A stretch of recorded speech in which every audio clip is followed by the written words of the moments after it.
wants to transition to 100% clean or renewable energy by 2030. The bulk of it will come from geothermal sources, that's heat energy generated from beneath the Earth's surface.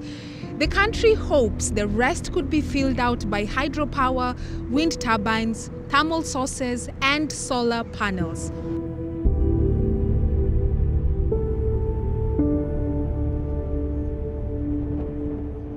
And now, with just less than 7 years remaining, how does the country plan to reach its ambitious 2030 target?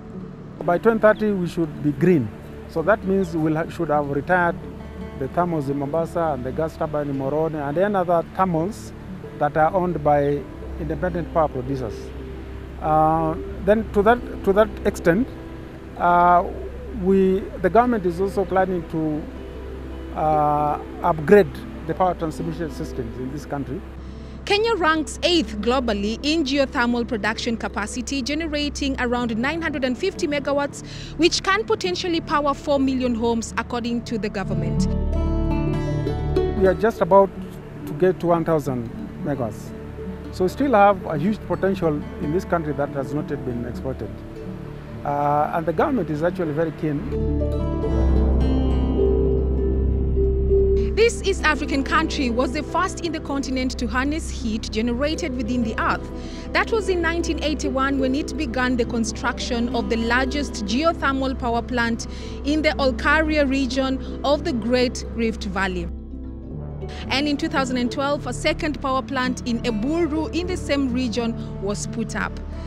Kenya's overall aim for 2030 is to have about 5,530 megawatts of geothermal power. First of all, geo means earth, and thermal means energy.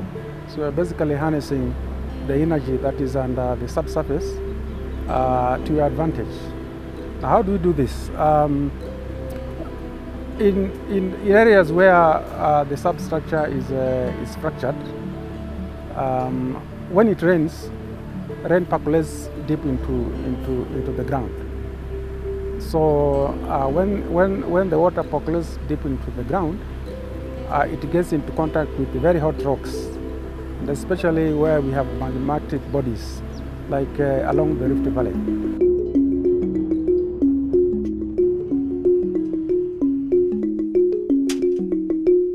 The steam coming out of the ground released by the wells here at Olkaria are producing over 50% of the power energy in Kenya. Over the past 4 decades, the East African nation has become an innovator in this area. The potential has always been recognized, but the initial costs of finding the power source seem too high. Well, in my view, it costs $3 million to install 1 megawatt of geothermal power. $3 million.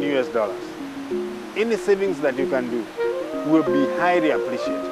One well costs $6 million. So if we can reduce the number of wells that are connected to this plant by even 30%, you'll have made a saving of more than $100 million. While East African countries produce very little of the greenhouse gases that contribute to the climate change, they suffer disproportionately from its effects compared with the world's big economies that produce most of the greenhouse gases.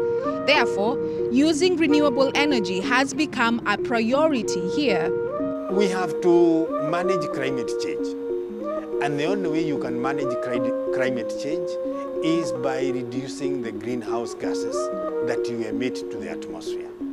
So the green energy campaign is to address that specifically, reduction of green or global warming gases, okay, or the greenhouse gases. That is the bottom line. And that's why we are doing all this green power, so that we reduce the amount of emissions to the atmosphere.